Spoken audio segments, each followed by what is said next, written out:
Good Monday afternoon. My name is Jerry Miller. Welcome to the I Love CVille Show. Thank you kindly for joining us on the I Love CVille Network. We are live for Charlottesville, Central Virginia, the Commonwealth, the country, and the world. Today, Scott Williams, our guest, the owner and founder of Camp4Real. We're going to spotlight his journey as an entrepreneur. We're going to spotlight what being a teacher, physical education instructor, and consultant means to him. We're going to ask him why he launched his business, talk to him about Charlottesville, Virginia, his passions, his hobbies, and interests. In short, we will personalize, humanize, and localize yet another entrepreneur on this program as we do our small part in spotlighting the best of our community. Before we welcome Scott to the program, let's thank some of the sponsors that make the show possible. We are an advertising agency at I Love CVille and VMV Brands. And we are very proud to work with a number of businesses up and down the Eastern Seaboard, either through our office in New Jersey and our headquarters here on Market Street in Charlottesville, Virginia. Two of our favorite clients we work with for almost 8 years, Intrastate Pest and Service Companies, and Dr. Scott Wagner of Scott Wagner Chiropractic and Sports Medicine. Anything that interfaces with the marketplace originates on the first and second floor here in the Macklin building. First, we will highlight Intrastate. The business launched in 1969 with the first generation, Mr. Robert Wells. He has since passed away. He used his personal truck and sweat equity to build a company. In 1969, he would travel around Charlottesville servicing customers using payphones to build his business. Today, Intrastate is a 4-generation strong family business, 4 generations of family in the company, almost 100 employees, and a Commonwealth-wide working footprint. Dr. Scott Wagner, we love this business as well. Started about 8 years ago alongside Dr. Wagner when it was just him and a couple chiropractic assistants. Today, 6 doctors, almost 30 employees, in a chiropractic epicenter of epic proportions. Dr. Wagner, we salute you through making this community a better place for all of us. Now, Judah Wickhauer is our director. Thank you, Judah, for being a part of this program. My friend Judah, I think we need to go to the studio camera, and we need to welcome Scott to the show. I'm going to start by saying this. I think possibly, Scott, the most jacked and fit entrepreneur in Charlottesville, Virginia. Dude, you get after it at ACAC. How are you, my friend? I'm doing well, Jerry. Thanks for having me on. My pleasure. We like to personalize, humanize, and localize first. Who is Scott Williams? What makes you tick? What are your passions, hobbies, and interests? Well, definitely fitness. Like you referenced, you see me at ACAC all the time. I feel I live there as well, and that's my happy place. I get in there, and whether it's Group X classes with my favorite instructor, Chris Collins, or working with some small group with Katie Spangler, those are my people there. They're my family. I call them my fitness family.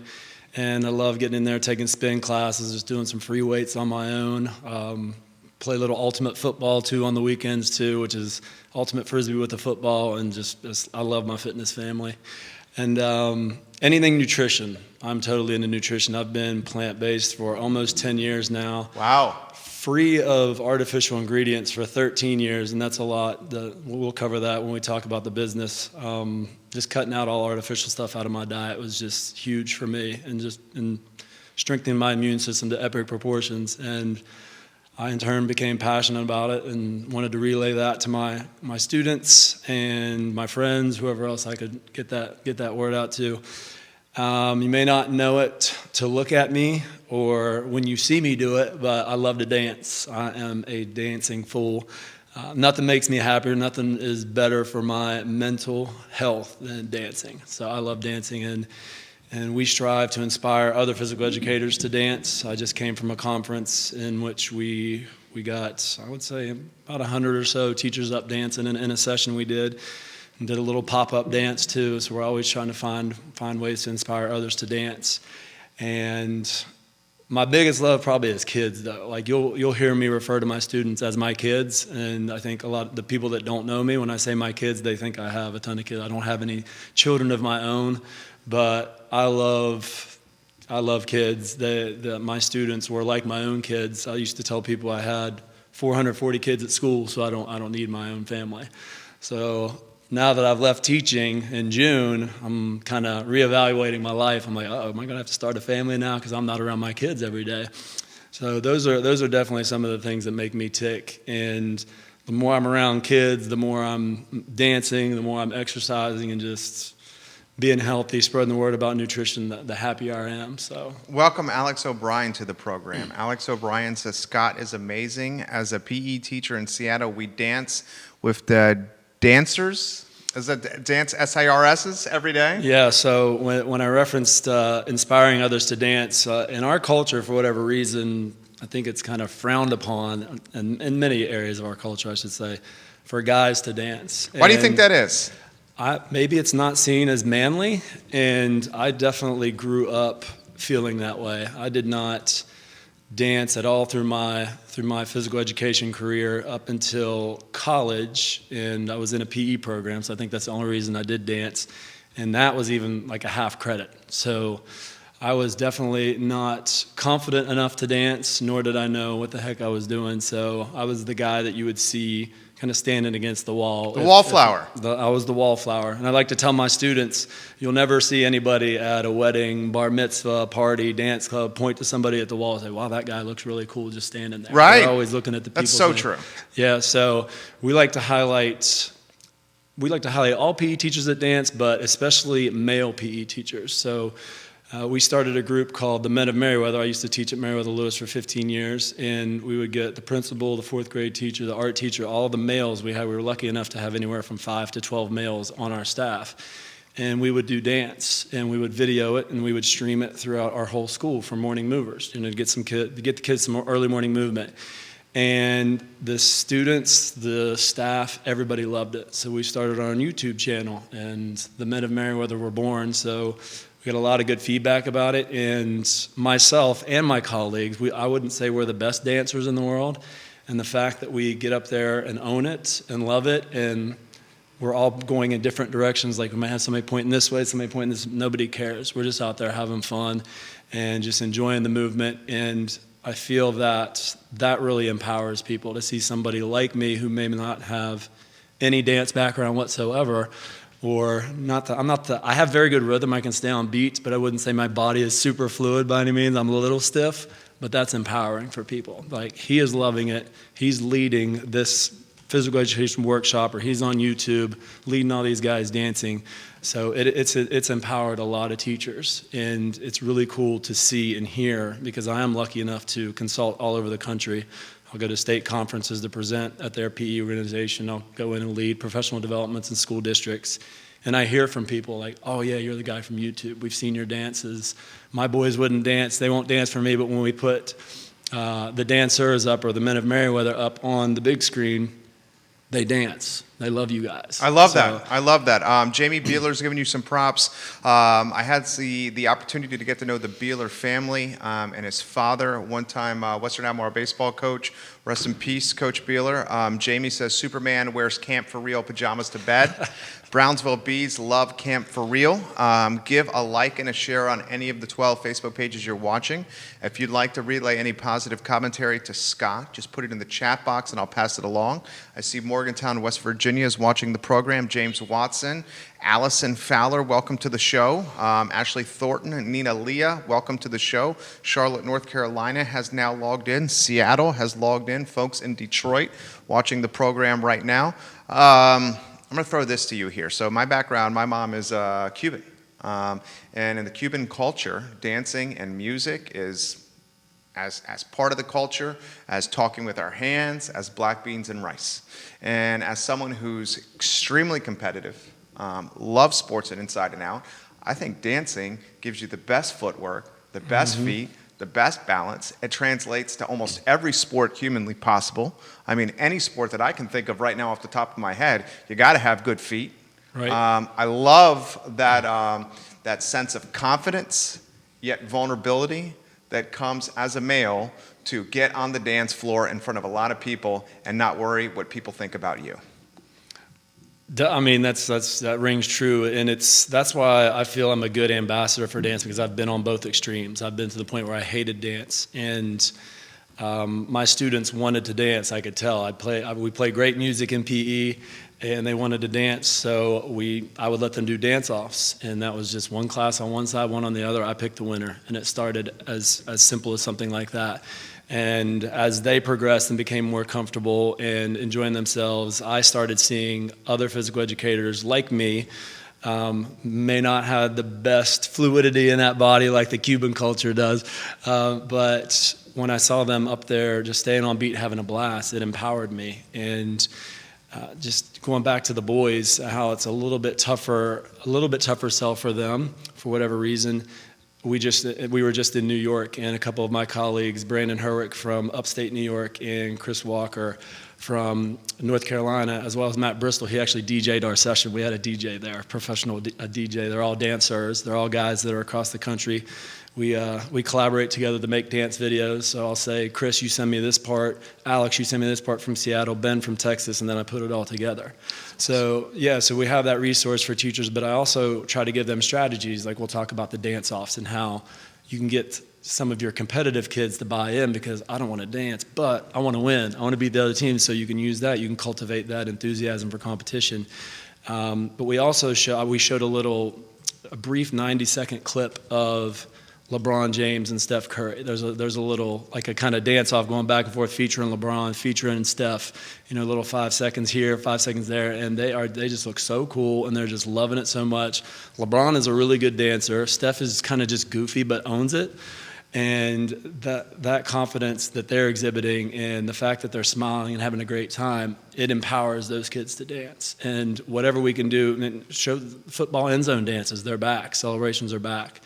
And I'll show videos of that and say, show this to your kids. If your athletes are not buying in, well, the best football players in the world, the best athletes in the world, basketball players, they all dance. So what are you waiting for? I love it. A lot of commentary coming in. Give it a like and a share on any of the streams you're watching the show. We're going to dig into the birth story, kind of the flip book of your life. Then we're going to spotlight Camp4Real.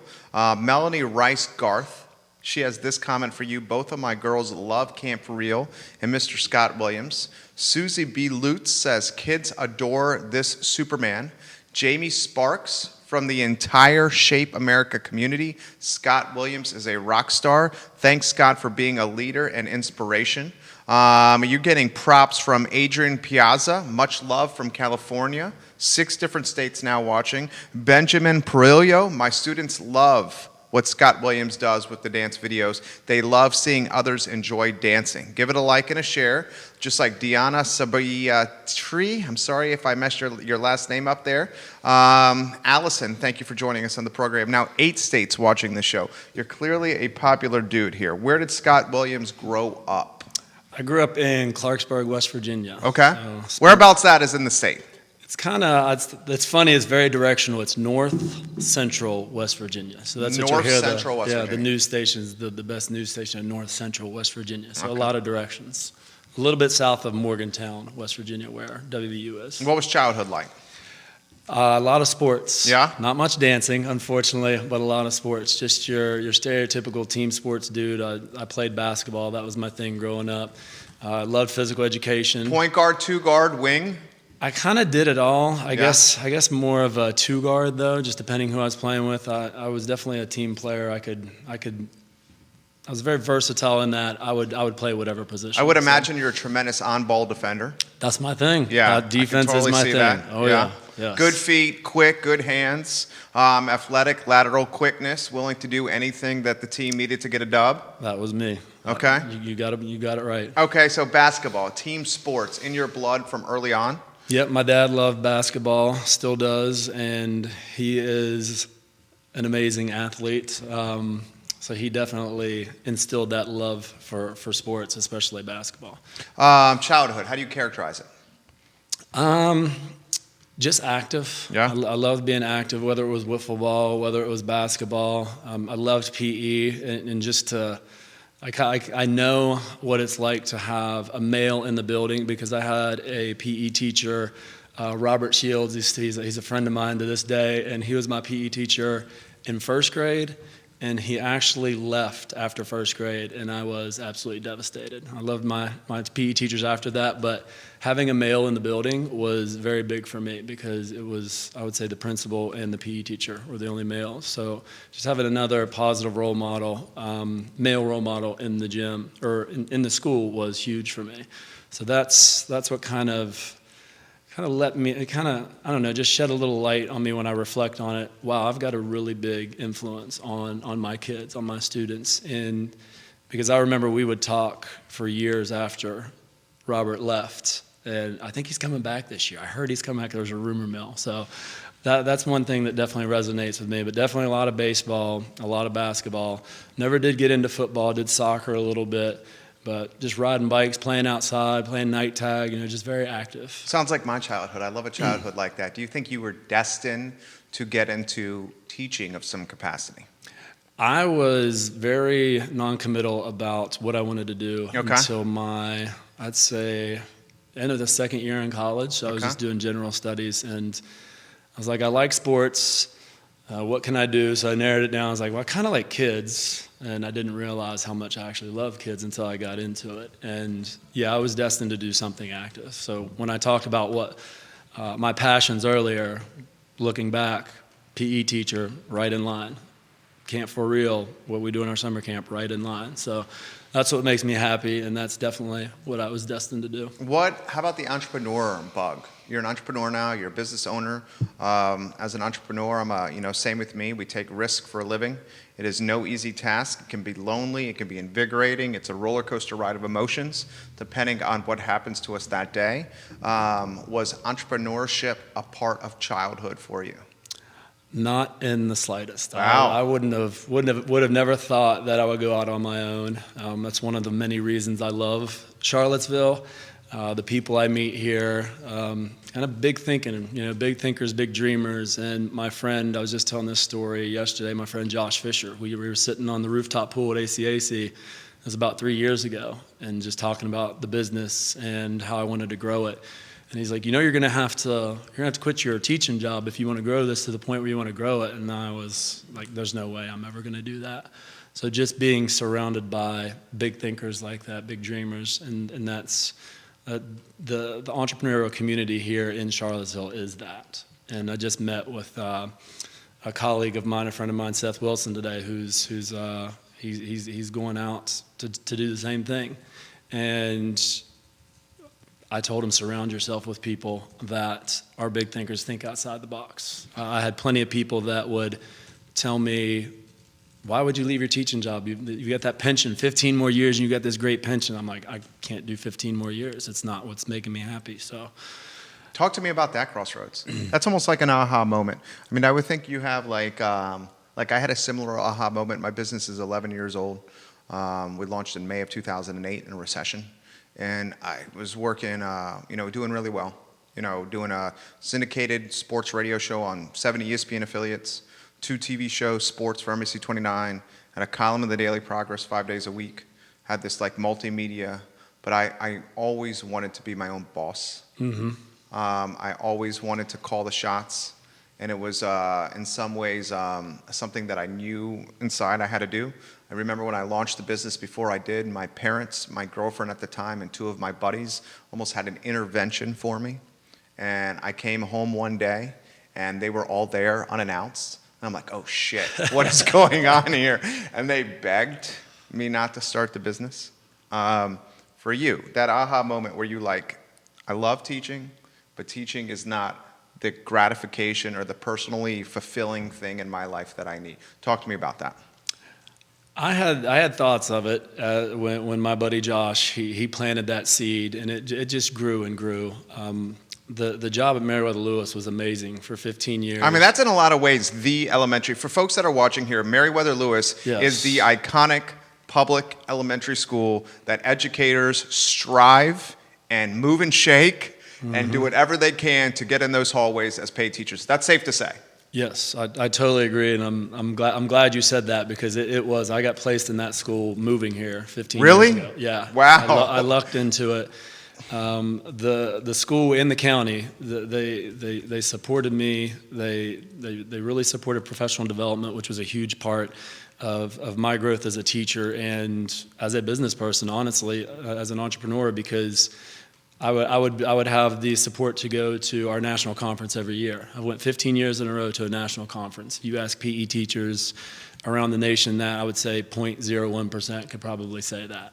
And to have that opportunity, I'm forever grateful to the county and to my administrators at Meriwether Lewis, Dr. Ronnie now, Kim Cousins before that, Miss Henderson, rest in peace. Like, they always supported me going and bettering myself.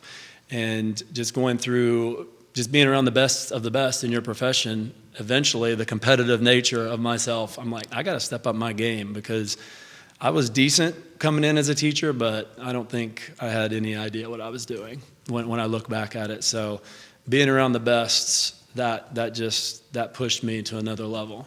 And seeing guys like Brian Hagbell, I'll never forget him, Washington State. Saw him up there dancing, and I was like, that guy, he isn't that great. He's got good rhythm, kind of like me, but he's loving it, and the ladies are loving it. They're loving that a man's up there teaching. So I'm like, I can do that. And yeah, so I just forever grateful for those opportunities, because it did help me grow as a teacher, and we grew the program. The program was very well respected, and still is to this day. We did a lot of great things in that PE program, and yeah, Meriwether was amazing. What was Scott Williams like coming out of West Virginia? I mean, what's a 22-year-old WVU, fresh out of Morgantown, Mountaineer, probably fired up, probably super confident, right? World is your oyster. Well, What's Scott Williams like at 22? It's nice you give me that credit thinking I got out of there at 22. It was more like 25, 26. Okay. What's 26 like?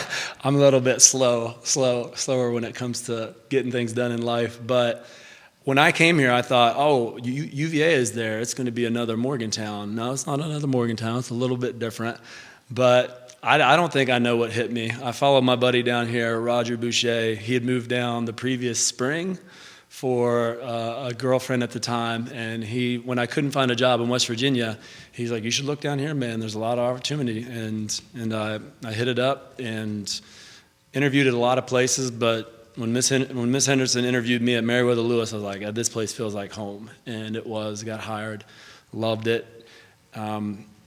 Compared to West Virginia, this place is a cultural mecca. I would love to dig into that. Way more diverse. Like I said, big thinkers, entrepreneurial community down here. Not that we don't have entrepreneurs back there in West Virginia, but yeah, there's just a lot of opportunity, a lot of different things happening here. And Clarksburg is growing. They're catching up, but yeah, just moving here, it was a big city compared to where I was from. So kind of blew my mind a little bit, and it took me a while to get my bearings straight. And honestly, I don't think I was the best teacher in the world the first couple of years, but I was loving life. I had a blast. I connected with a lot of people down here right away, and that job was amazing. Met a lot of people through it, and I don't know if I've loved Charlottesville ever since, but it's definitely like West Virginia, like Clarksburg. It's the people that make the town, and being able to connect with them was just very special. A lot of comments coming in. I'm going to relay some of the comments, and if you'd like to pass some kind words on to Scott, just put it in the chat box of any of the 12 Facebook pages you're watching the show on. Brandon Flowers, Scott with 17 exclamation points after your name. This dude is a legend. Amazing teacher and mentor. Deanna Jenkins Romero, I'm messing up your first name. So proud of you, Scott. So much love for you, Scott. Brandon Flowers, this man has created one of the coolest camp experiences for kids. Incredibly lucky to work with these camps from time to time. Jamie Sparks, he's tagging someone from West Virginia. He's saying Scott's giving a shout out to his West Virginia roots.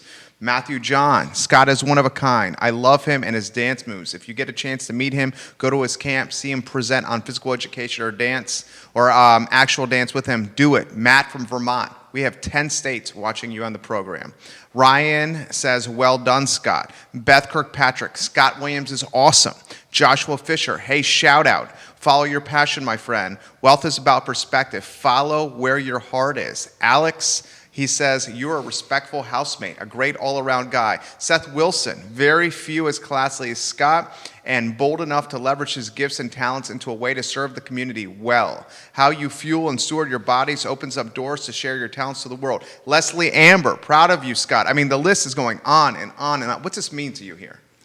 It just makes me, like, as I hear all these names, I'm just grateful for the opportunities, and it all starts back with Albemarle County Public Schools and Meriwether Lewis just supporting me to go out and get better as a professional. So all these people around the country I've met through these networking opportunities, conference opportunities, and just sharing our love for physical education and movement and dance and nutrition. It's when you're able to make a living off your passion, it's very special, and it opens even a shy person like me. Thankfully, a lot of those people you're shouting out are extroverts, and they kind of approach me because I'm a little bit more shy.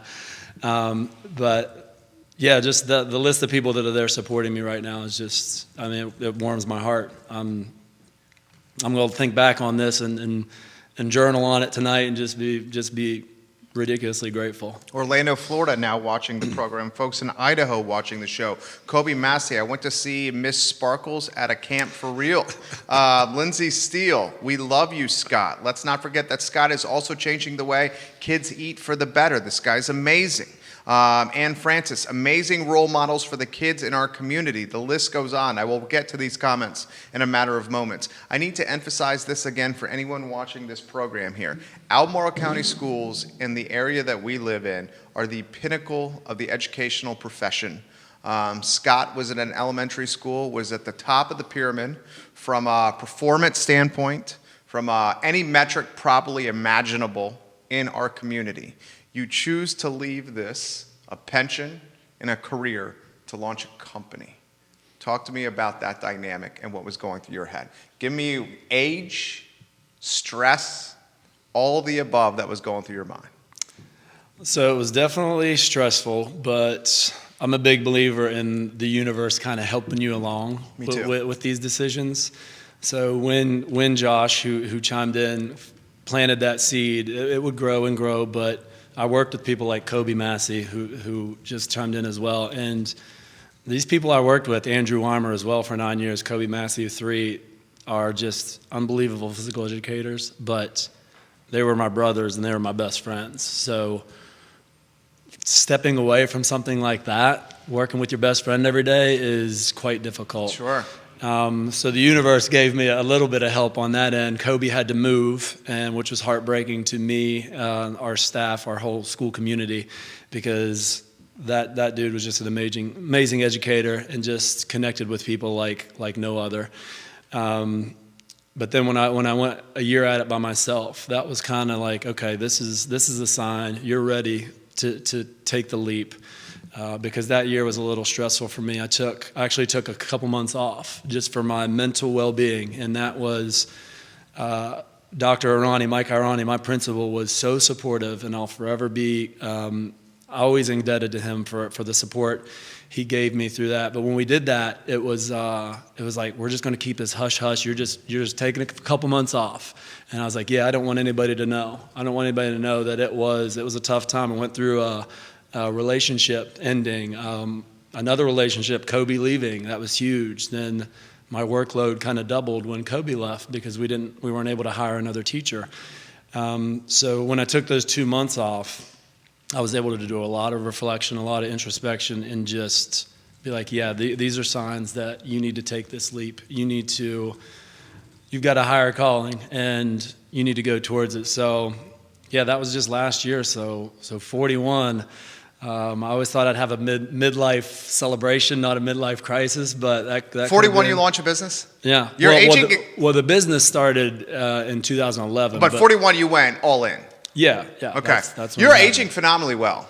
Oh, thank you. Do you hear that a lot? Yeah, I do. I owe that to your diet. My father's side of the family has good genes, but my diet and exercise definitely a big thing. Talk to me about that. So you said plant-based. And no, what was the term? I'm naive here, and ignorant. Do not know the terminology. No artificial. Right. Was that what you said? So yeah, that's that. I think I started doing that in 2007. Okay, so plant-based completely and no artificial. What did you say into your body? No artificial ingredients whatsoever. Good Lord! So, I mean, that's like everything, dude. Right? Well, a lot of the processed foods, yeah. Okay. But when you shop at places like Whole Foods and Trader Joe's, they're kind of along that same philosophy. Okay. Not that you can't shop. I shop at Kroger and Costco too. I just know what to look for. But yeah, that's definitely when I was not plant-based at that time, but I would get sick, being around 440 kids a year. I'm getting coughed on, sneezed on. I get hugs every day. I'm getting a lot of germs, and then I would get sick 3 to 4 times a year. And then I think I watched a documentary, maybe it was Food Inc., but just learned about artificial ingredients and how they're chemicals and they're not good for your body. So when you're ingesting them, they're going to weaken your immune system. So I was like, all right, that makes sense. Let me try this. I'll go and just cut this stuff out. I educated myself on what to look for. And I swear to you, I did not get sick for 4 years after that. Get out. And again, I'm around 440 kids a year or every day. For 4 years, I didn't get sick. And that's what I teach the kids. So everything in the camp is pretty much what I've lived through. So even though eventually I went vegetarian and went vegan, the artificial thing, cutting out the artificial ingredients, that was the start of it. And just my immune system got totally jacked. Can you drink beer? I can drink beer. Yeah? I don't like beer. I don't like wine. I mean, I'll drink every now and again. Okay. But, Man, serious respect for you. I could not do this. Well, beer is vegan. Most of the beers are vegan. Okay. But, yeah, I'm not a beer fan. But. Tim O'Hagan says Scott Williams walks the walk. A lot of comments coming in. We will get to this. So introduce me to give me tangible. What does your everyday intake look like food-wise? I am, and it's funny because I've been talking with Seth, who chimed in, and Caroline, a couple friends of mine, that we are very low maintenance. Okay. And we like to do a smoothie because it's easy. So just put a little almond milk. I have a protein powder that I love. It just makes everything taste good. But I'll put some greens in there, bananas, some berries, maybe some oats. But my life consists of salads and stir fries. And I'll put a little lean protein in there and some frozen vegetables and a sauce because I'm the ultimate single dude that does not want to spend a lot of time in the kitchen. And when I want a gourmet meal, I've got Lindsay Steele who chimed in. She does food for our camp. And Anna, who also chimed in, she's a great cook. And one of my best friends, Jason Currier, he will cook anything better than any vegan restaurant you'll go to around the country. And that's all I hit up when I go around. Like when I was in Detroit talking to you, I was hitting up the best vegan restaurants, and my boy Jason outcooks all of them, and he lives like 5 minutes down the road, loves to take care of me. So anytime I want something fancy, I go see Jay. But for me, it's salads and it's stir fries and smoothies. Our boy Skip Hudgens watching the program. Huge fan of Skip on this program. Skip, I love you, Coach. I'm going to throw this to you. There's the misconception of folks that don't know, like me, that having a diet like yours is difficult to manage or difficult to have and creates extra preparation work. You're saying that's not true at all. And again, I'm low maintenance. And speaking of guys that look good, Skip Hudgens. Skip Hudgens, the man, right? I was going to say the same thing, Coach. Yeah, he is. Skip, you're a good-looking man. Skip's loving this right now. You know that. But yeah, and again, I'd always preface it by saying I am very low maintenance. I'm happy with anything, and the less time I spend in the kitchen, the better. But you heard what I'm eating. I mean, I'm throwing greens into the smoothie, and the protein powder and the bananas make it taste great. The greens don't taste bitter. They're not horrible, but I'm getting greens. And my salad, I'm getting the greens, and I'm getting my fruits and vegetables in the stir fry. Get that lean protein, whether it's tempeh, lentils, chickpeas, whatever. Is very filling. I eat well. I like to tell people I love breaking down stereotypes because I'm from West Virginia, which we've got our stereotypes there. Right. Hillbillies. You freaking dance. Yeah. Right. I'm a male PE teacher. I'm a good PE teacher because the physical education community sometimes gets a bad rap, but I'm one of the ones that I would consider. One that's super motivated and just tries to be the best role model I can. But and I'm a vegan, which more and more as we go along, I think when I started the journey, they're like, well, how do you get your protein? Now more people say, well, you must be really healthy. And it's just, the community, the vegan community is really good at getting documentaries out there and educating people. And I'm definitely passionate about it with the camp and with my friends. I'm not like, yeah, you should go vegan because I started for ethical reasons. The health benefits and the performance and environmental stuff I learned afterwards. I'm like, oh, this is just a bonus. But I just don't think it's my place to engage anybody or tell them, well, you should do this because it's the right thing to do. They've got to do that on their own. But I just encourage them and my kids at camp, just plant power, more plants the better. So if you're eating vegan the first 2 meals of the day, or plant-based first 2 meals of the day, that's amazing. Good for you. If you cut out red meat. I cut out pig. The first thing I did was cut out pork because I met a pig. It sounds silly, but I met a pig. I'm like, I can't eat those anymore. So good for me, It's just steps, positive steps in the right direction, and those should be celebrated instead of just trying to jump in 100%. If you can do that, great. But anything you're doing to better yourself, we want to celebrate that. You epitomize this comment. And Coach Hudgens says you are a true role model for kids everywhere. You epitomize this comment. Every day you wake up and you try to be the best version of yourself. Yes, most definitely.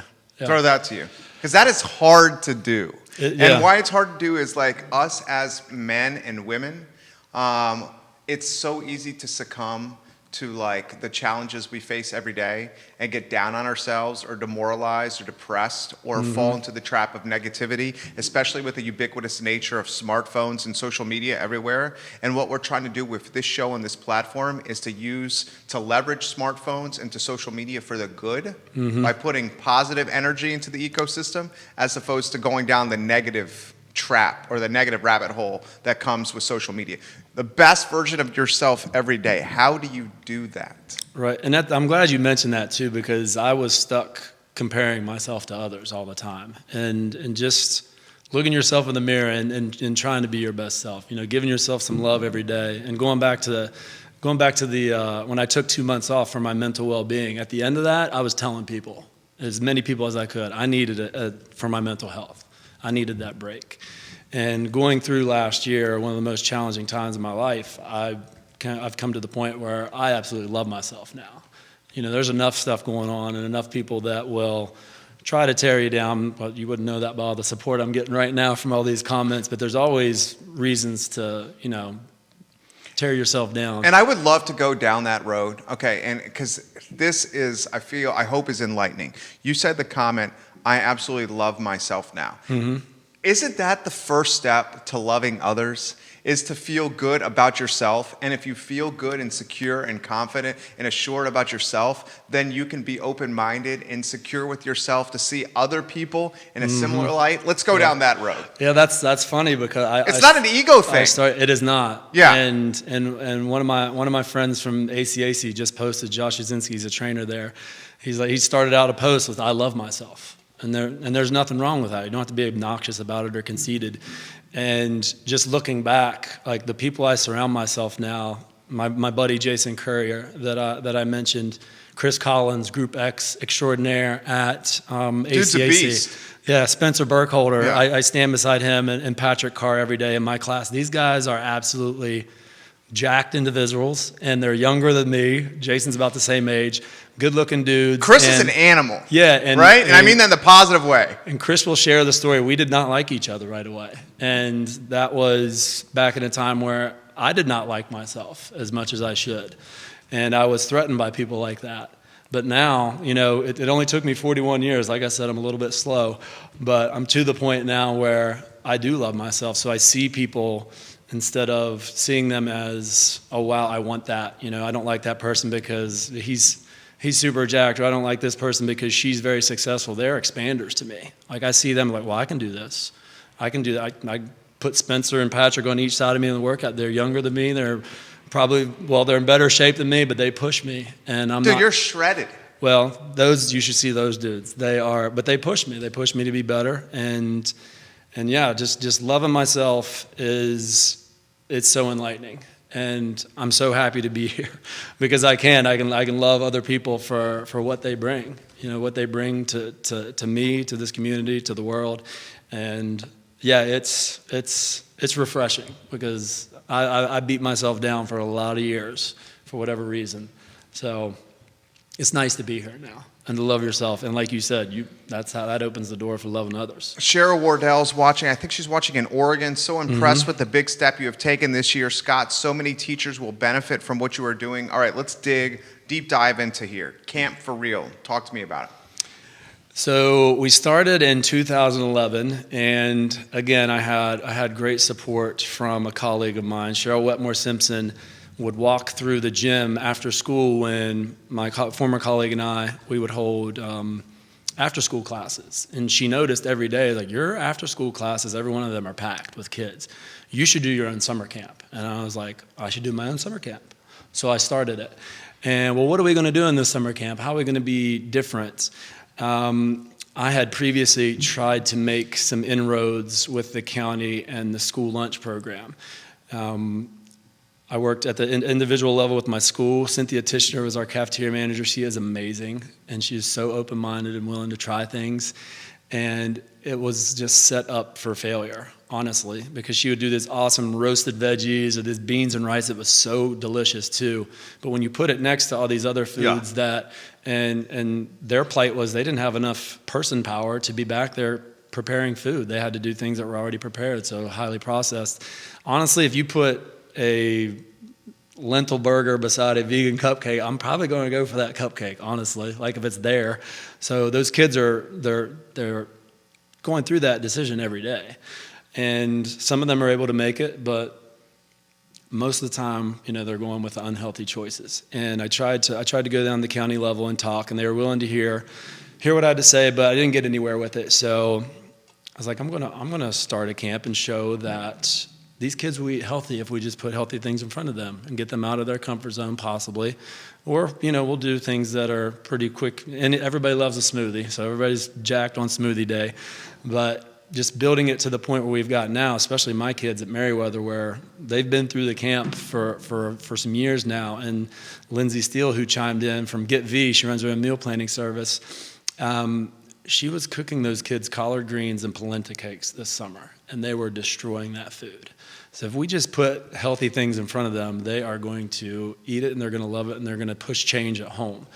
And that's what, I know I'm jumping ahead a little bit, but that's kind of where it started. We started with a little half-day camp and just started in the Merriweather community and the Brownsville community where Jamie Beeler eventually would go to work.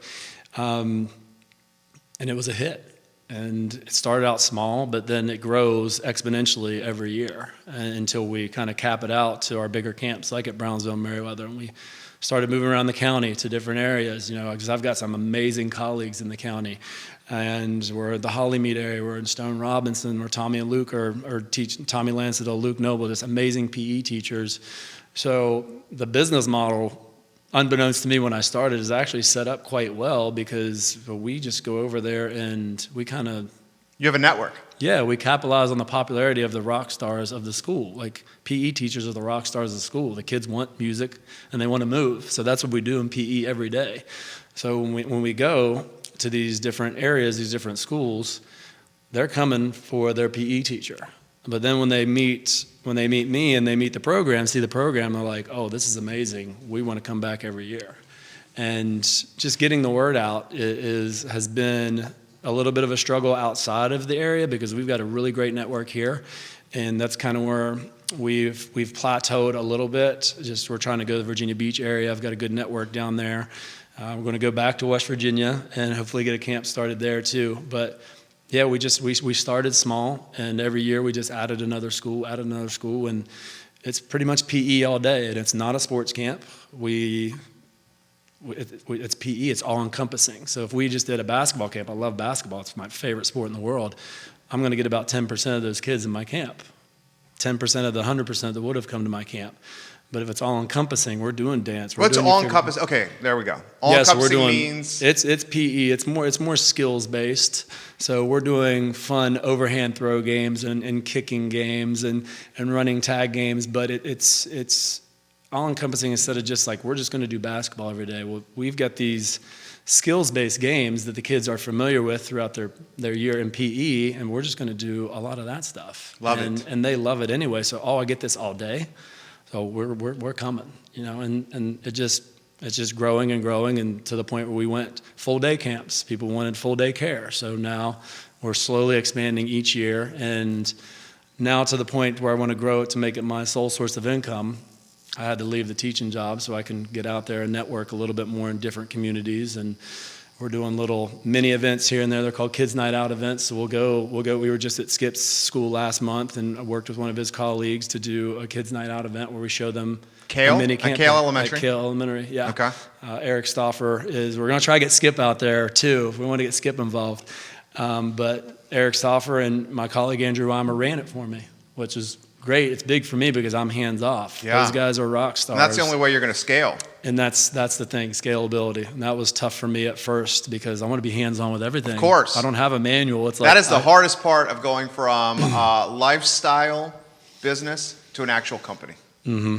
Yeah, and that's what I'm doing right now. So, but again, the network of all these people that are chiming in right now, that's who makes it happen. They are rock stars for me in this program and for the community, honestly. I want to get super deep on this, and I'm going to talk about this as a father of a 20-month-old. My kid's 20 months. There's nothing he would rather do than throw balls. I'm huge into racket sports, playing any kind of racket sport. I mean, obviously he's 20 to a certain extent, and he sees his dad doing it, and as any little boy, often mimicking his dad.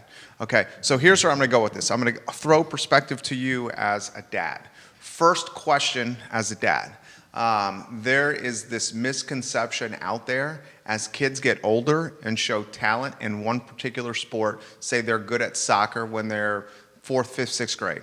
A lot of parents say, all right, we're going to go year-round soccer, travel soccer. That's what my parents did with me. Mm-hmm. I had some talent in soccer. They're like, year-round soccer, indoor, outdoor, camps, etc. It gets to a point of like, when you get into like 16, 17, like burnout. Mm-hmm. Like just getting tired of it. And I love sports in general. Soccer is my best. I'm 5'9". I'm never going to be a basketball player. You know, soccer is my favorite. You know, but it also breeds injury.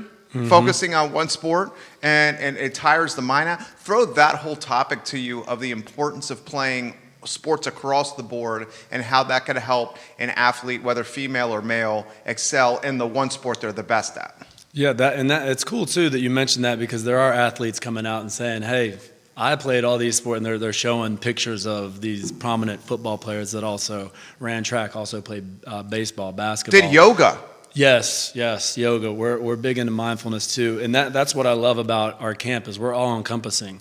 We're teaching you a variety of skills. We're highlighting these skills that you're learning throughout the year that are going to help you with your soccer. But again, like you said, footwork earlier with dancing. We're dancing. You need to know your footwork. You need to be on rhythm. You need to be on beat. We're doing overhand throw games. So not only is it all encompassing in a physical skills frame, but we're also teaching you about nutrition. We're also teaching you about social and emotional wellness too, like the activities that we have created, a curriculum in essence. It's highlighting a lot of different things. We're going to have fun. Some of these games are going to have no message behind it whatsoever, but fun and just working on, like you said, throwing balls at things. But other ones, they're really well thought out, like our nutritional concept games. Instead of me lecturing the kids about, all right, this is what happens when you ingest copious amounts of added sugar, you have a sugar rush, and it doesn't last long, and then you have the sugar crash.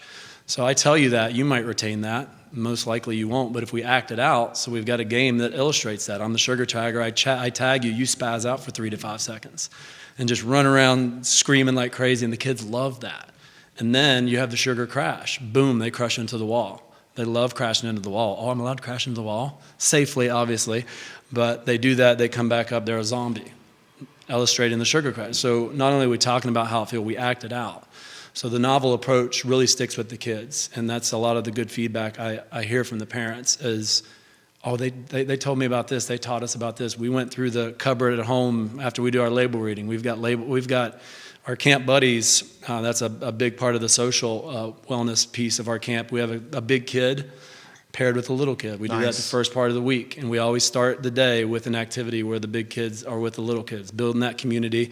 But at the end of the week, we do label reading. So I've got my little kindergartners going through and identifying sugar content, identifying artificial colors, which anybody can do. It's just a color and a number. So my big kids, they can totally locate that and find it, and they're my detectives. We make a little game out of it. And if they find an artificial ingredient, they have to come show me, and then they get to chuck the label against the wall. Like, get this out of here. They love it. They love the novel approach. So yeah, just bringing it back to what you said, it's not only it's all encompassing with physical skills, but it's also that nutritional knowledge. It's also social and emotional. We have a game called Courtesy Tag where we talk about kindness. So it's just it's the whole child, not just the physical aspects. I mean, I can go in there and entertain those kids all day long for 7 hours. It's body, mind, and spirit. Throw this to you here. The Freddie Jackson's watching from the Love No Ego Foundation. Scott, I love you too, man. Keep grinding and purpose. See you soon. 13 different states watching you on the program right now. Charlottesville and Central Virginia all over it. Anthony Balat, Yeah. SCD representing, baby.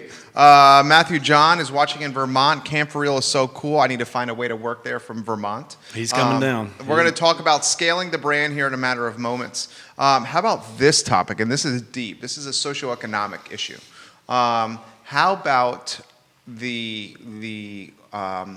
Lee Elberson from the Community Investment Collaborative, who I know in some ways has been a mentor of some. Yep, he's my some way mentor. to you. We talked about the educational gap that comes with students of means, parents who have money, and parents who have money oftentimes have the financial resources to get their son or daughter into the tutoring programs for SATs, ACTs, LSATs, whatever these standardized tests are.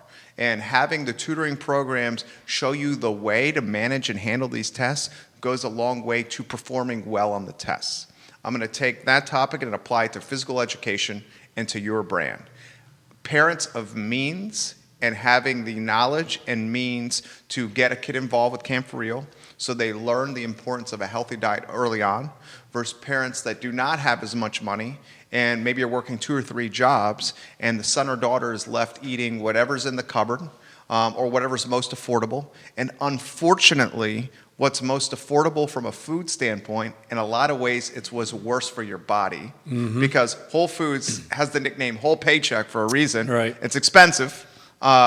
Throw that topic to you of the not the educational gap, maybe it's the dietary gap that you are seeing as not only a teacher, but also as an entrepreneur. Yeah, that's one of my talking points too. Is one of my goals is to start a nonprofit, kind of to run parallel with what we do at Camp4Real, because I like to tell people the kids I live with. I live on Barracks West, Barracks Road. They can't afford to come to the camp, and right down the road, 10 minutes in either direction, where we're going to the Western County. Yeah, estates. And that's where we are big right now. We're big in those communities, and that's great. That's great for business, and it leaves me a little bit unfulfilled though in my goals.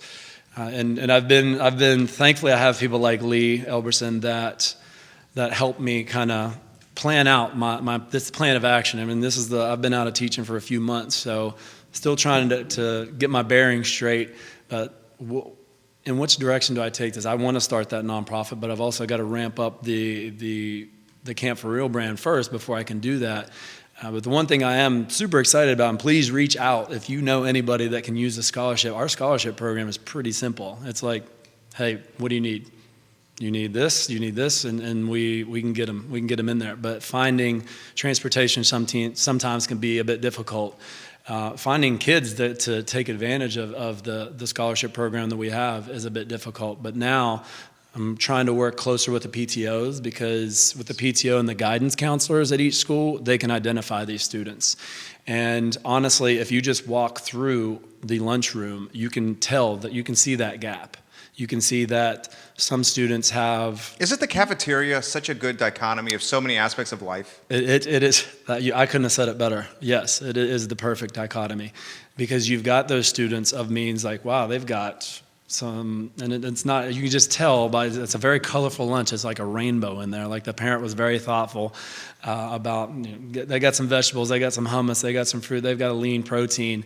And then my students that may not have those advantages, they're coming with Lunchables. And that's a highly processed packet, but it's very easy and it is very affordable. Like you mentioned earlier, those highly processed foods are simple, and these parents might be working 2 to 3 jobs, or maybe they just don't know any better. We're not hating. No, not at all. Yeah, it's survival, and it just comes down to making sure the education is out there. Exactly, and that's what I loved about PE. I could still, I knew how to identify my students, and I wanted to get them to the camp. My students that may not have the financial means. Now that I don't have students anymore, it's going to be a little bit more of a challenge, but I do have more time. But Yes, I mean and the parents, I feel them. I've been running around working 2 full-time jobs for most of my life with this summer camp, so I totally get it. I can't imagine cooking meals for 2, 3, 4 family members at the end of the day. Like I'm wanting to spend 10, 15 minutes with my stir fry, the aforementioned stir fry that I can just whip up quick and I'm done. So I know I've spoken with parents and our cafeteria manager. You know, they only have so much time. They're cooking for 400 kids, and they don't have people that can cut fruit every day. So their hands are tied in many ways, and it's the same thing with those parents. So engaging them or just educating them and just trying to talk about things that are affordable. Like you can go even a whole paycheck. You can go and buy beans in bulk and cook them up, and that's going to be a better, just cook it on a Sunday. That's what I used to do. I used to cook a whole pot of chickpeas or black beans, and that was my lean protein for the week. And it worked well for me. Would it work well for them? Possibly. So, even peanut butter. People love peanut butter and jelly. That's one of our favorite camp foods. Is we make sun butter rainbow wraps. We do sun butter because we have peanut allergies a lot, so we just skip on the peanut butter. But most families could do peanut butter. You get a jar of peanut butter for $2 at Kroger, and that's peanuts and salt. That's the only ingredients in it, so not highly processed. Get a little wrap on there, cut up some bananas, put some berries in there. Berries a little bit more expensive, but bananas not so much. So there are ways that we can educate certain areas of the county. Some have the means, some do not. And that's one thing I've thought about. Well, when I get to these other schools, if we're ever able to launch the nonprofit, I'm going to have to do a whole different mindset here. We're going to have to bring these kids along in a different way and, educate them differently, because they may not have the means to go and shop at Whole Foods where everything is kind of thought out for you. I know there's nothing artificial in this because it's Whole Foods. But yeah, and just going like, well, here's something you can do. This is very affordable. Brown rice. That's a great grain. It's very affordable. You can get organic for cheap at Whole Foods, and just things like that. Just learn how to season a little bit, and you've got a healthy meal right there. So let's go deep into this. So Lee Elberson, your mentor. Lee Elberson has been on this program twice. Lee Elberson is an entrepreneur himself. He is the CEO of Claiborne Education, a tutoring company. He's also a board member of the Community Investment Collaborative, CIC. We have 16 different states watching the show, as I'm watching on our software here.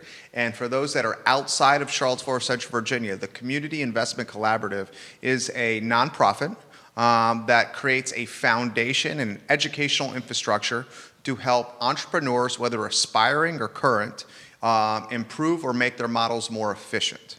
Lee is his mentor. I don't want to assume, so that's why I'm asking the question. I would bet when you say to Lee Elberson, I'd like to create a nonprofit to help the kids who cannot perhaps afford to be involved, or parents, with Camp4Real, he says something along the lines of this. Before we get to that point, we got to make sure that the business is running strongly in the black, is able to keep the lights on, is able to go in the direction it needs to go. You in a lot of the ways are a conscious capitalist or a social entrepreneur, someone who is running a business for profit, but doing it in a way where he's leaving his footprint or her footprint in a better way than when he or she first arrived upon launching their business. Talk to me about managing or juggling that mindset of being a social entrepreneur with running a business in the black, with now trying to scale your brand outside of your first market. Your first market is, in my business, an advertising agency. Your first market is called a POP. It's a proof of performance. You are proving the model through your proof of performance in Charlottesville. Oftentimes, and I hate to say this, I tell this to all our clients, the POP is the easiest one to launch because you have the connections in the market, you live in the market, so it's easiest to launch the business here. Taking it outside the market is hard as hell. So you got your POP in place, you're scaling the brand outside the market as a social entrepreneur. Two-part question, managing the mindset of being a conscious capitalist. Second part, scaling the brand outside your first market. Well, thankfully, I've got the CIC's backing. I took the class about a year and a half ago, and It was a hectic time for me because it was during the spring semester when I'm ramping up the camp. So I didn't get as much out of the class as I would liked, and that's all on me. But it was just, what was going on with me in life at that time. But the way they've connected me with entrepreneurs like Lee, and just the office hours they do. This organization, they have office hours where once a month you can come talk to a lawyer, an accountant, a marketer for free because we're part of that family. And I've had a few of them along with Lee saying, yes, let's pump the brakes a little bit. I know you're a big dreamer. Now that Josh got me going, he planted that seed. Now I'm just like, well, I want to do this. I want to do this. And you just want to get that. You want to make sure that home, the home base, so to speak, Camp4Real is good enough to keep the lights on, like you said.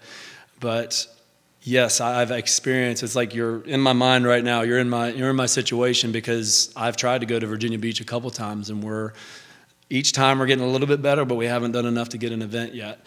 And same thing in Bridgeport, West Virginia. I'm going there, but I've got some connections there. So just being connected, and people in general they're just amazing and supportive, especially when you love yourself and you love what you're doing, and you get that message across. They're gonna follow, and they're gonna help launch it.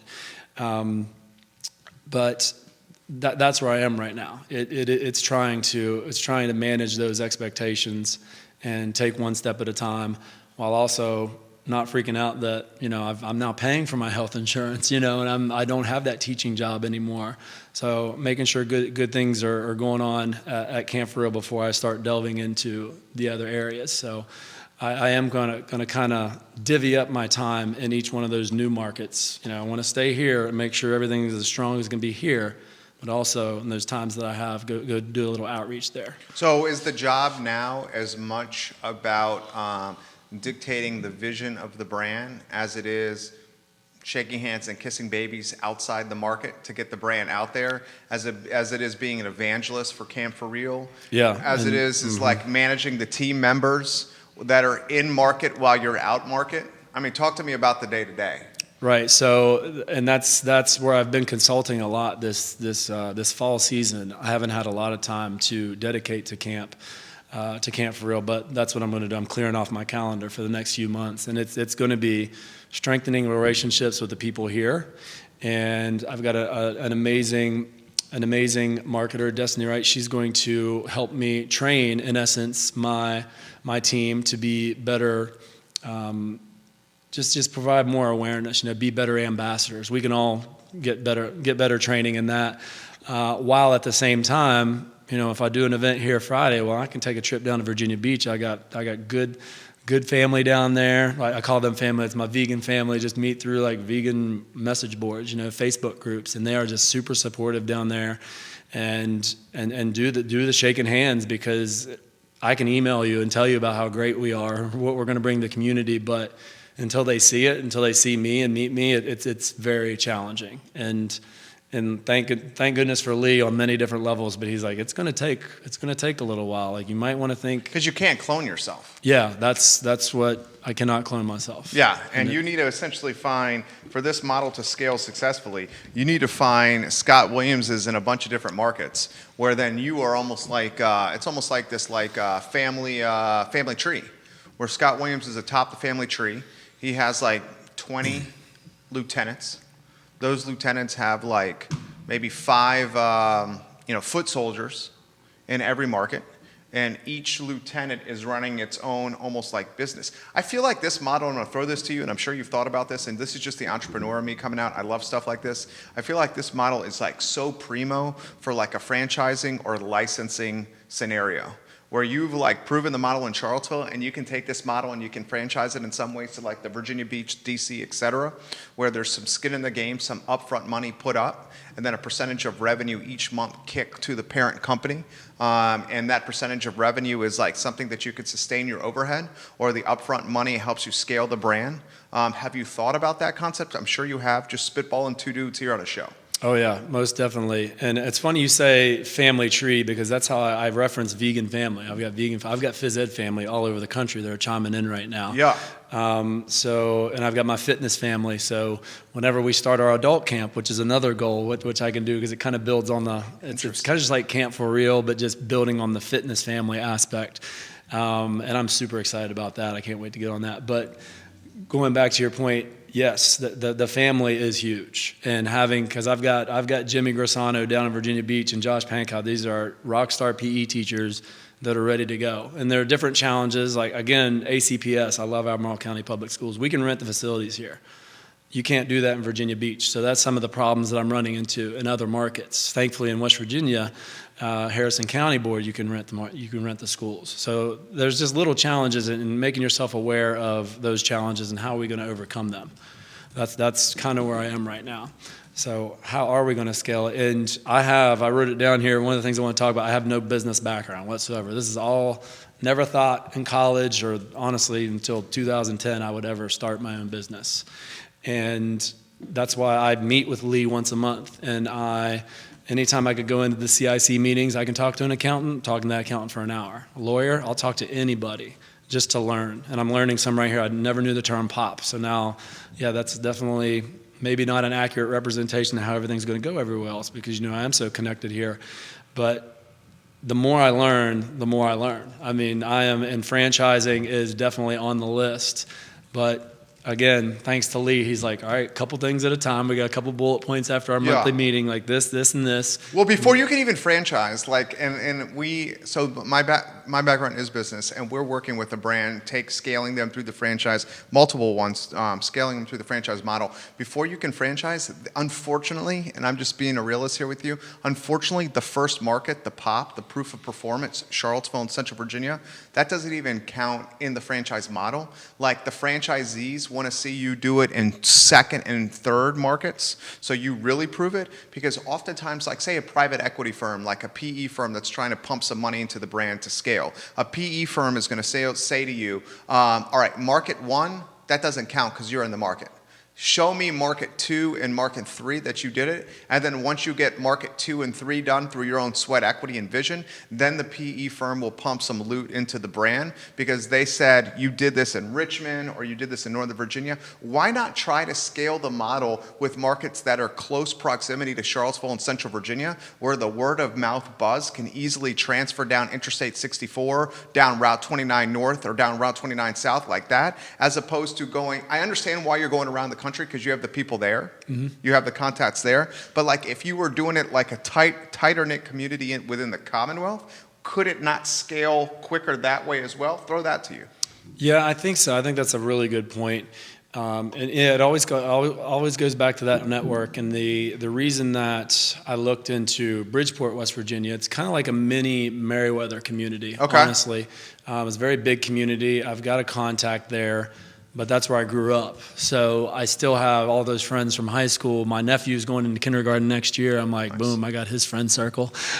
So that's definitely, and it's 4 hours away. The word of mouth isn't going to be as strong as it would be here, but that's definitely why I chose that market. Virginia Beach, it's finding somebody. It's finding those lieutenants, like you said. And that's tough to do. Oh yeah, these teachers, they're busy. They cherish their summers too. Right. But that's the beauty of the model. I'm like, well, if you want to just do 1 week of this, like we're gonna come in, we're gonna have a blast. You're gonna work with somebody. It's like a mini conference working with. These are people that Jimmy doesn't see other PE teachers unless he's at a conference or organizing his own meeting. He has 100 kids a day down there in Virginia Beach, a class, 100 kids a class. So for him to work with another PE teacher, it's got to be amazing. And he is a lieutenant. He reaches out to me. And not everybody wants to be the number one. They do not. Right. They do not. It's hard being the number one. And I can tell right away who those lieutenants would be. Right. Because, you're communicating back and forth with me, back and forth. Okay, this guy. And that's why I chose Virginia Beach. And the fact that I do have a vegan family community down there that is helping too. Lavinia Hankin, she owns a coffee bar where she just, everything's plant-based and it's amazing. She's got a great following and she's recruiting people for me. Cool. When we're doing these little kids night out events and trying to build and get that awareness. And when I got those drivers, as one of my mentors called them drivers, you've got those parents that are passionate about it, and not just to the point where, oh yeah, I'll support that, I'll send my kid. They're evangelists. Yeah, like I had to shout them out, Carrie Pinson and Jenny Weinberg. It's Crozet and Kale. Like they are, if I say, hey, I want to do an event here, they're going to go spread the word. I'm talking to Carrie on the phone, and she's texting. She has a text circle of 20 moms going at that time. And Jenny goes and Kale and just, sends home flyers for me. She's just, these are just parents that drive it, and they're passionate about it. And finding those people, I think, is crucial to growth. And that's what I'm finding, just because, I can reach out and they're like, yeah, that's good. But then if they don't respond to an email, I'm like, uh-oh, that one's going to be tough. So at this point, I'm just going to places where I know I can have a colleague, an ally that's going to go at it and be that driver, instead of just somebody that's kind of half in, half out. I really like your model because I feel like you can scale this, and you've thought about this very, efficiently, because you need somebody in that market. It's not like you need it's not like we're scaling like one of our, a coffee brand. It's not like you're needing like $750,000 to open a new coffee shop at a new market. You need a couple of really key and involved people in each market, and then access to schools in a lot of ways that aren't even being utilized because it's summertime, and they're looking for potentially incremental or supplemental revenue that can go to the county to help offset the fact that their school infrastructure is not being used in the dog days of summer. Right. So I think you can scale this really well, which obviously I'm getting excited and invigorated about. We're 72 minutes in. You've crushed it. Oh, wow. I didn't realize it flew by. What are the 3 and 5 and 10-year goals for Camp4Real? Honestly, I say 3 years, I would love to be in those secondary markets, like you said. Okay, so you want 10 markets? 10? 15? Well, that's why not think that big? But after 3 years, I want to get in that Virginia Beach market, along with Charlottesville area and up in West Virginia, because I think I've got roots there, I've got family there, various types of family, and I think that's definitely an attainable goal. Okay. In 5 years, I would like to be at that point where I can franchise, because it is like you referenced, the business model does work. There's no upfront money. And just what we bring to the community. Outside of the $50K franchise fee that your franchisees are kicking to you. Whatever that is. But we'll get to that when I get. I just made that number up, guys. Sorry. But yeah, 10 years. I just honestly, I haven't really thought out 10 years. I just want to make my living doing things I love, and right now I'm getting a little taste of it, and I love it. I'm going around and doing. I don't know about the consulting thing. That's tiring. Time-consuming. Travel. I do a lot of that. Yeah, and a lot of people think it's glamorous, and then when you do it, it's not as glamorous as you think. Although I love going and connecting with all my people all these people are chiming in across the nation. I look forward to the 2-3 times I get to see them a year. It's lonely. It gets lonely. Yeah. It gets lonely too. But a lot of times in airports. Yes, a lot. Right? And you're connecting all the time. Yeah. Out of Charlottesville, you're always connecting. But yeah, I just want to do what I love, and being around kids and working with PE teachers that's one of my favorite things to do at the end of the year when I'm doing my taxes. I'm like, look at all these taxes I have to pay, but now I don't look at it like that anymore. I'm like, look at the money that we're paying these PE teachers that are rock stars, that give their time throughout the year to build their program, to advocate for our profession. And they're working a couple of weeks out of the summer for me, and they're getting a nice little bonus, on top of their teaching salary. And I love it. And the connections we make with families across the county is, I just think about it. I'm so grateful that I have this reach, and I just want to increase that reach however I can. And talking to parents, we are hiring PE teachers to lead the kids, and we've got amazing high school counselors and college counselors too that add so much to the camp. And they're eating healthy, and they are in good hands, and that's a big thing. Talking with parents, they want somebody they can trust. Well, they may not know me, but your PE teacher, and you love them, you want to support them, and we're not only going to do that, we're going to bring this new healthy shift to your community and show these kids, empower them to make those decisions at home. And they're going to be super active, and they're going to learn a lot, like we said earlier, all encompassing, the whole body, the whole child, not just the physical part, but we're going to socially, emotionally, we're hitting it all. And we as PE teachers have that power to reach a lot of kids, and it's not one to be taken lightly, and I take it seriously. So when you said I wake up in the morning, I want to be the best person I can, I definitely think that.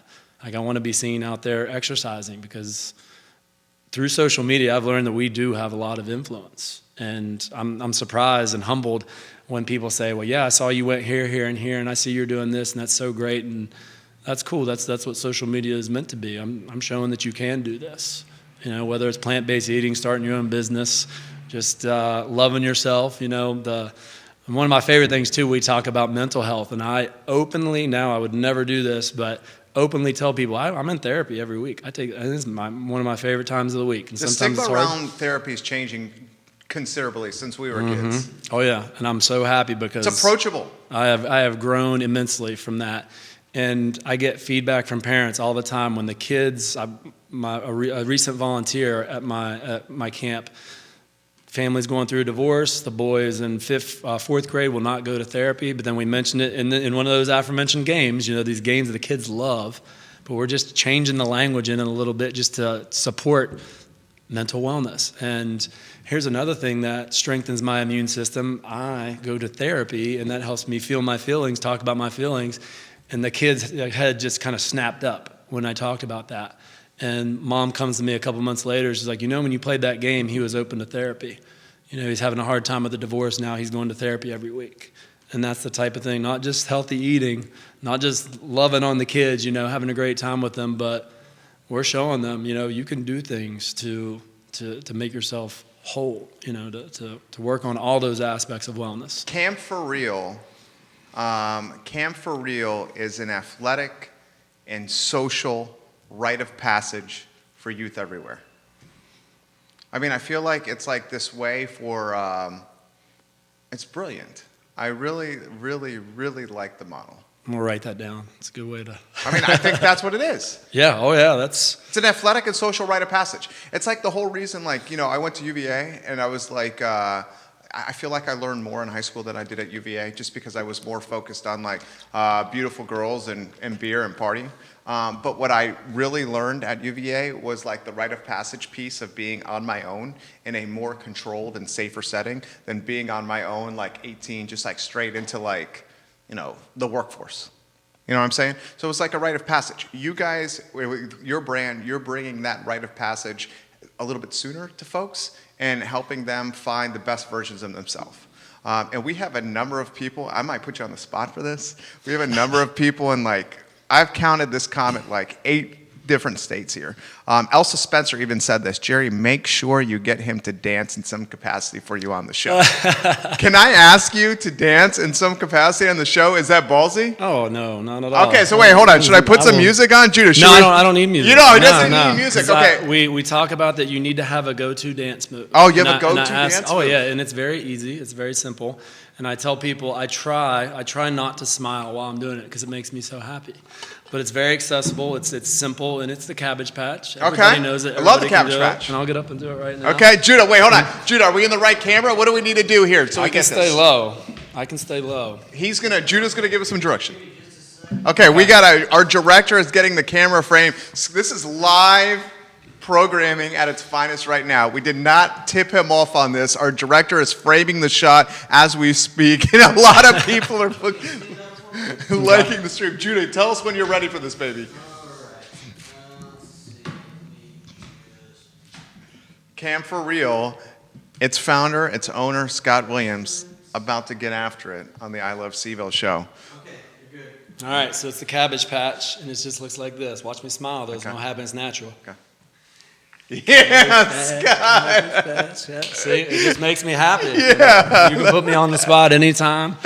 And I tell people it doesn't have to be hard, and just be hips back and forth to the rhythm, whatever. Just whatever makes you happy. Put yourself out there. Respect. I've looked a lot worse on some of those initial videos we did where I was stiff as a board. So now I'm a little bit better. I get better every year. Respect. Thank you. It was fun. Yeah, this was great. I can't believe it went past We 60. now have gone 80 minutes on the program. We normally do 1 hour, which is a testament to Scott Williams and Camp4Real. We're getting this question here. A lot of folks just tuning into the show, they're like, we're loving this. I want to watch the show in totality. So here's how you watch the show in totality. We will archive it on ilovecville.com. ilovecville.com. We will turn it into an iTunes podcast by close of business today. If you want the visual component, that's on ilovecville.com. Camp4Real, special things on the horizon for this brand and this business. We will syndicate today's show across the I Love CVille network, which is 17 Facebook pages, 17 Twitter accounts, the third largest Instagram community in Central Virginia, an iTunes podcast, and on ilovecville.com, plus a daily e-newsletter that goes out to 118,000 inboxes every morning at 11 a.m. We close the program with the same message every single show, and this message aligns well with the mission of Camp4Real. The mantra of our program and what we try to stand for is the golden rule. We don't make this about religion. We make this about treating other people in your life how you want to be treated yourself. It is the golden rule. Treat other folks you come across like you want to be treated yourself. Charlottesville, Virginia needs the golden rule more than ever. Our country needs the golden rule more than ever. My name is Jerry Miller. This is the I Love CVille Show. Scott Williams made us all better today. Pass his mission and his positive energy and what he stands for along to the folks in your life, guys. Enjoy your afternoon. Take care. Dude. Thanks, Brian. You crushed it. That was awesome. Yeah. You put me at ease right away. So. You did a hell of a job, dude. It was awesome. I told you. I was like, he's going to Howard Stern me. I'm not going to realize it. I'm going to feel good, and you did. Thank you. You did your thing. Great. Thank you. One more thing we got to do. We got to take